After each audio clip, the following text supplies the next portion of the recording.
Hello and welcome to SaltWire today for Monday, October 31st. I'm your host, Kate Walker. Adam Drake is once again facing a charge of first-degree murder in connection to the 2016 shooting of Tyler Kaiser in Halifax. Drake's court appearance lasted barely 1 minute today in Halifax. Today, the information was laid against Adam Drake for the murder of Tyler Kaiser. He was arrested downstairs. He was brought up, and it was set over for a month for them to review disclosure. The 31-year-old has been in custody since September 10th when he was arrested and charged in another death, the September 4th stabbing of Dartmouth battle rapper Pat Stay at the Yacht Club Social. Since Stay's death, police reopened the investigation into Tyler Kaiser's homicide and laid the new charge against Drake on Friday. I know it's really hard on his family to hear this, but if he's not kept where he is right now, he's going to kill somebody else. 22-year-old Kaiser was sitting in a vehicle in a parking lot at the corner of Gottingen and Falkland Streets in Halifax on November 21st, 2016, when a man wearing a hoodie walked up and shot him before running away. Adam Drake was arrested in March 2019 and was charged with first-degree murder in Kaiser's killing, but prosecutors withdrew the charge in October 2021, just before trial, saying a reasonable prospect of conviction did not exist. That's now changed. I didn't really think we would see this day, but I have to thank everybody involved in getting us here. And I pray that nothing unexpected, like dropping a murder charge, is going to come up. The judge scheduled the case to return to court November 28th. Police are investigating after a woman says she was held hostage in Harrietsfield. Yesterday afternoon around 4:30, police say they got a call about a woman who ran from the woods in the area of Brunt Road in Harrietsfield. The woman says she was held against her will in a home nearby. Police say multiple officers and a canine unit searched for the home in question, which was found in the 0 to 50 block of Prestige Court. 3 adults were taken into custody. Police say they secured the residence while a search warrant is obtained. More from police this weekend. A 17-year-old boy has been arrested after an early morning shooting in Cole Harbour yesterday. RCMP say around 12:40 a.m. Sunday, they were called to a shooting on Sedgemoor Court. The shooting happened during a party where 20 to 30 people were gathered outside a house.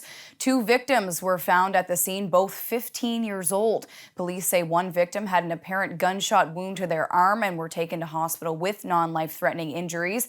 The second victim is reported to have been shot in the leg and sustained minor injuries. Police say the suspect, who is known to the victims, fled the scene before police arrived. He was found just after 2 a.m. and arrested in Dartmouth. No word yet on any charges. Crew from the American aircraft carrier currently in Halifax took time out of their deployment today to volunteer with Souls Harbor Rescue Mission, a service provider for the homeless and those in need. Members of USS Gerald R Ford were at the Mission Mart thrift store this morning, which is the social enterprise of Souls Harbor. They're sorting through what we call the mountain. Every day we get a mountain of donations, which we're so grateful for. They have to be sorted out so that only the best quality items make it to our sales floor here at Mission Mart. And so over the last 3 days, we've welcomed about 70 soldiers from the Gerald Ford. And they've just been so great in helping us out and giving up their time. You know, they could be anywhere in Halifax enjoying the greatness that is Halifax. And instead they're here working with us, so we're super appreciative. I think it's a kind of selfless act for the sailors that are doing it on their Liberty Day. Instead of, they could spend time going out in town, but they're here. But not only is it that, we get an evaluation, which is kind of like a resume, and it looks good on paper to know that we're doing things outside of our job, that we're capable of not just being focused on being a sailor, but there's more to you than a sailor. The Gerald R Ford arrived in Halifax on Friday. The group set sail from Norfolk, Virginia on October 4th and has been carrying out exercises in the Atlantic Ocean. The ship will depart tomorrow. Many will be decked out in costume to go trick-or-treating tonight, and it was a similar sight downtown this weekend.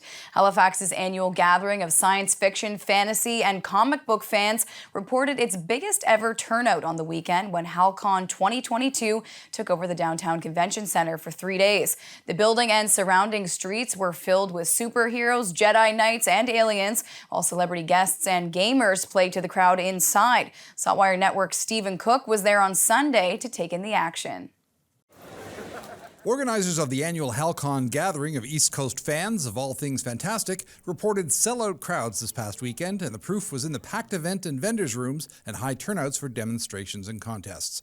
It was the first full edition of the event since 2019, and for out-of-town visitors like Sydney's Crystal Alexander, it was worth the wait to load up the car with outfits and head to Halifax to celebrate her love of anime and cosplay.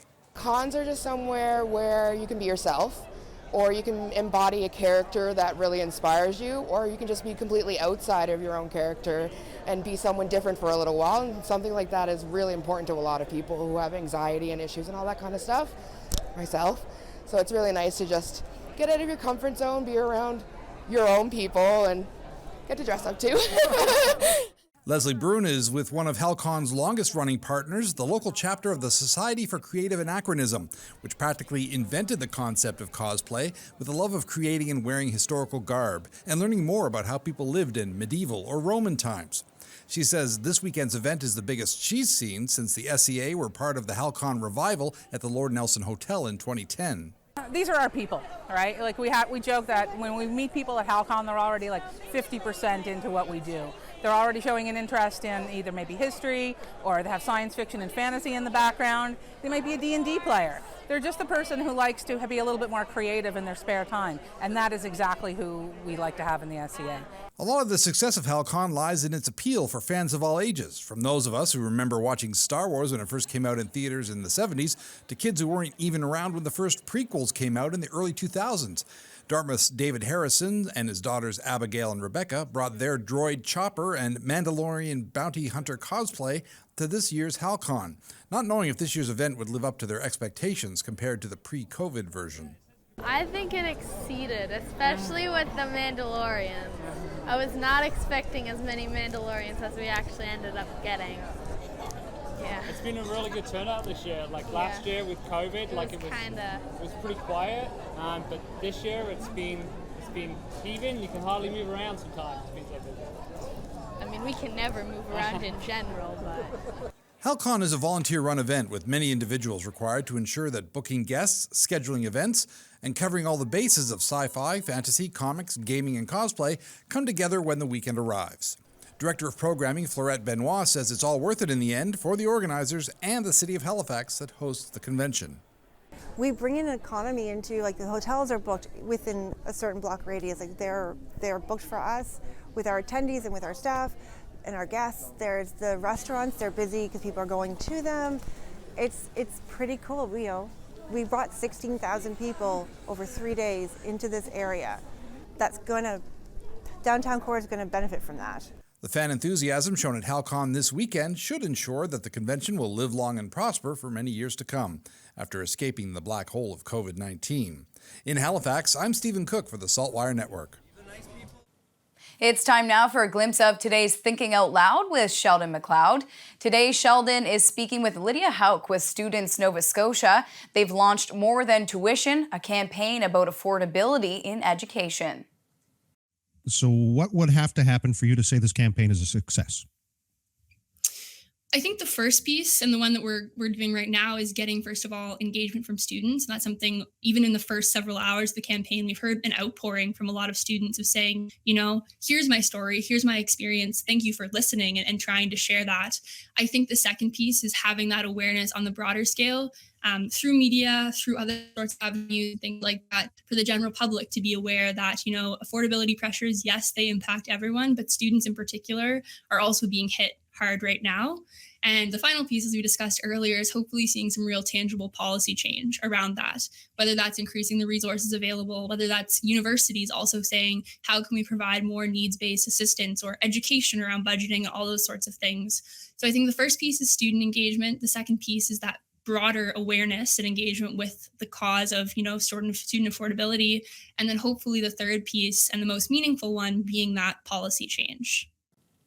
And for Sheldon's full conversation, head to the opinion section of SaltWire.com.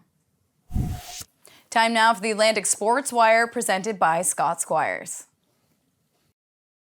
Tim Boyce is the technical director for the Halifax Hawks Minor Hockey Association. Tim, what would you like folks to know about the association that maybe isn't widely known?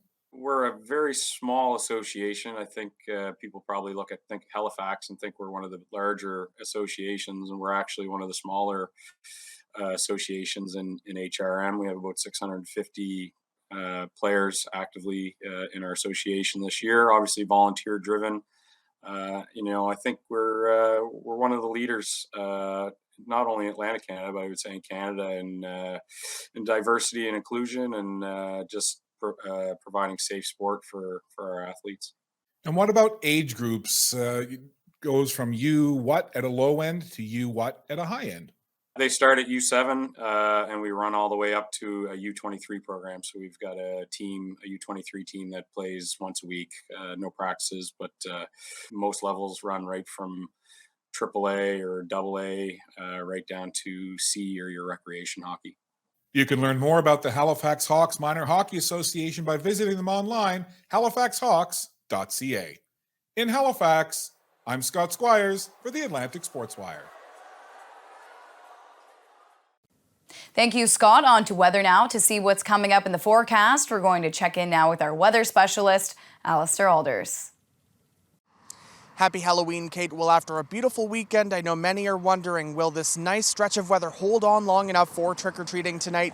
And I have good news. The answer is yes. We'll just have a few clouds around this evening and the temperature near 10 degrees. We do bump down a few degrees as we go through the evening, but overall looking great if you're heading door to door for some treats. The changes come overnight tonight into Tuesday morning, actually. It becomes mainly cloudy, fog patches waking up on Tuesday morning, and also a chance of showers. So luckily, this chance of showers holds off until Tuesday.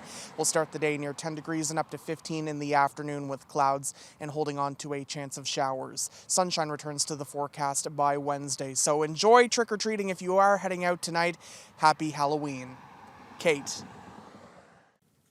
Thank you, Alistair. That's all for now. For more extended video and full online articles, stay tuned to saltwire.com. And you can find us on Instagram and Twitter at SaltWire Today. I'm your host, Kate Walker. Thank you for joining us, and we'll see you back here tomorrow.